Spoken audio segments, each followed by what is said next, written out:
I just have to allow my live score updates to refresh, and we can confirm that. All right, so we're moving on to the next competitor. Barry, what can you tell us about this John trainer? Perry, he lives at down south of Canberra. Bredbo, he's a mountain man, formerly a shearer. Very good dog handler. He's won most competitions around the country. Breeds his own dogs by and large, and he's had 2 or 3 in this final 20. This is quite a smart little dog, only a young dog. Again, a pretty white dog.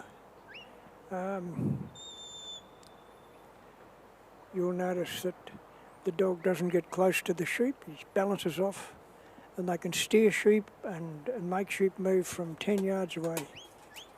Which is quite remarkable. It is, until they accept the dog, and by the time they come around, the dog will be working right up close to them. Okay, so this is John Perry with Bredbo Ash. Mm.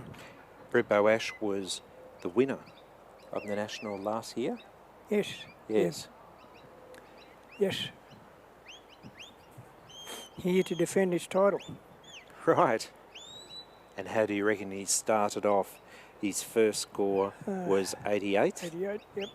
So he's 9 points behind Mick to start with. Now, Mick and Rabbit have been confirmed as currently number 1 on 193. Yes. Okay, that's what you calculated. Yeah. Your mental arithmetic is quick. But I've just been able to confirm that with the official update. Right. Yep. So John will have another round after this if he scores well. So, but he's got the job ahead of him, catching Mick's score. Yes. Number 2 is Pip Flower with Flowers Hurricane. Pip Flower. Mm. Yes. And I'm just double checking that we previously had 2 number 2s, but we've got a bit of space in there. So now we have a number 3, and that's also Pip Flower. Pip is a young lady. There are a few lady triallers now that years ago weren't in the sport. It was predominantly a man's domain. But the ladies compete equally against the men competitors because there's no requirement for physical strength. No. The school is animal knowledge, both sheep and the dog, and so ladies can compete quite evenly with men without there's no alteration to the rules or the course or anything. And there's some very good lady triallers about, as Pip is one of them. Right, and that 3rd ranked dog is Flowers Fan with a score of 91 and then 95. Overall 186. Yep. Pip, I think, came from England to work on a property in Queensland and has decided to stay in Australia. Nice. So she's travelled a bit. She's been in Tasmania working with sheep, and I heard that she's planning to go to New Zealand to work dogs over there. Very good. Yeah, no, she's quite a good handler. Rounded experience. Yes. She bred both of those dogs that are on the final here. And that's why they get the Flowers prefix. Prefix, yeah. Yes. I didn't ask you whether you brought dogs this time to the National yourself. Yes. I bought 3. I'm down to 3 dogs now. I've had to retire 2 old dogs. And I didn't quite make the final. I had good scores, but not quite good enough. But pretty pleased with a young dog. It worked very well. What's that dog's name? Minnie. Okay. For obvious reasons. Yeah. And your other dogs here today? Sal. She was placed here last year. And Sal's little brother, Kip. That was on down to 3, but I'm hoping to get some little pups this year. Good. That you will breed? Yes. You need pups just about every year. Yeah. Because your dogs get old and... Well, don't we all? Yeah, unfortunately, yeah. I'm waiting to be retired. It hasn't happened yet. The dogs were working well and then COVID come along, and there were very few trials for 2 years, Mm. and the dogs got old in those 2 years. Yeah, yeah. So they're both retired, and I'm left with only 3.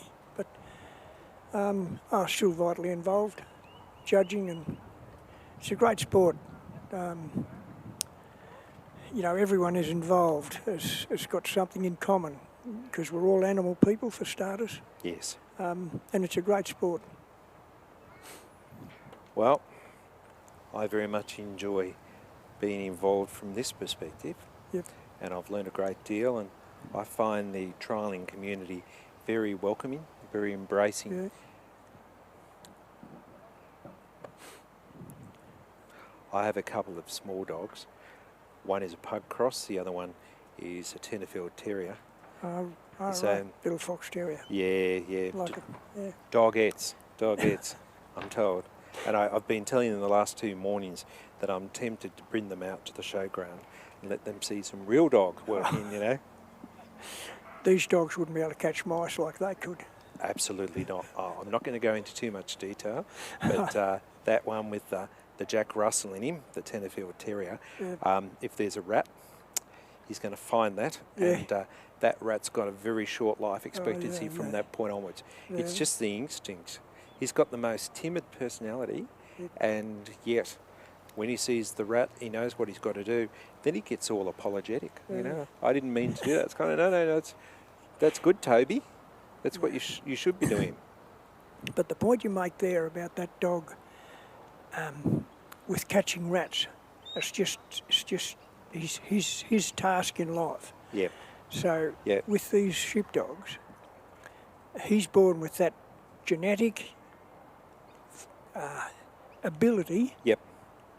or urgency Yep. to catch a rat or a mouse. Well, these sheepdogs have the same genetic thing about working livestock. Which is quite remarkable. They don't have to be taught to work them. Yes. They only have to be taught to understand perhaps the signals that you give for various things. Right. Right. But a little pup of 4, 5, 6 months old, you could put it in a yard with 3 or 4 sheep, and straight away that pup will go around the sheep. It's just in their genetic knows. makeup. It's quite remarkable. Yep. But you don't have to teach a greyhound to chase a rabbit either. No. No. So yeah. Yeah, quite remarkable. Yep. Well, I've had a couple of inverted commas cattle dogs in the past, just rescue dogs and so on. One of them was a border collie type mix, and she just decided that her job was to look for my instructions when we go for a walk, so she didn't need a lead.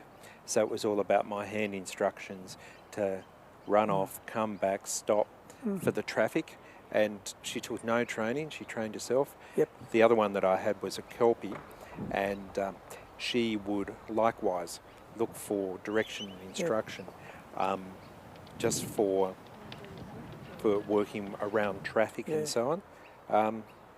And I reckon, given the opportunity, either of those two would have had a decent run at 3 sheep like this, you know? Yeah. And those hand signals that you have, the trialers aren't allowed to use their arms. No. They have to do their hand signals from here, just in front of their chest. Right. But the dogs look for them. And no. Yeah. Quite remarkable. Well, I reckon that John would be quite happy with that, wouldn't you? Yes, pretty good in terms of the progress he's making.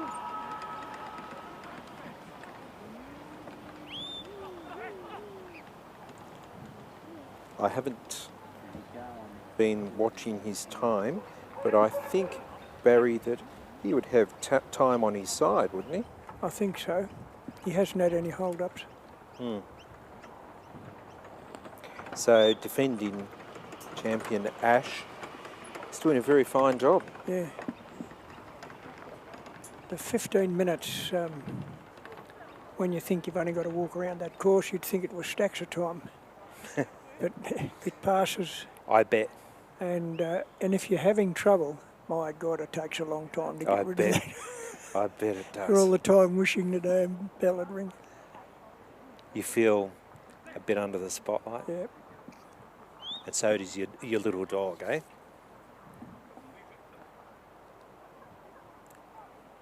So those sheep stopping for a little snack. Yep. See, they're not upset in any way at all. They're having a feed. Yeah, which is a great sign, isn't it? I know I don't eat so well when I'm upset. No. Although it takes quite a bit to upset my appetite. That's the flip side. All right. Those sheep going straight in. Yep. There they are. John, we must be short of time. He's moved quickly. Yes. And that the dog's gate being supposed to guard closed. the exits. They're going around and guarding the Yes. exit. Yep, very good. Good run. Well done. Yep.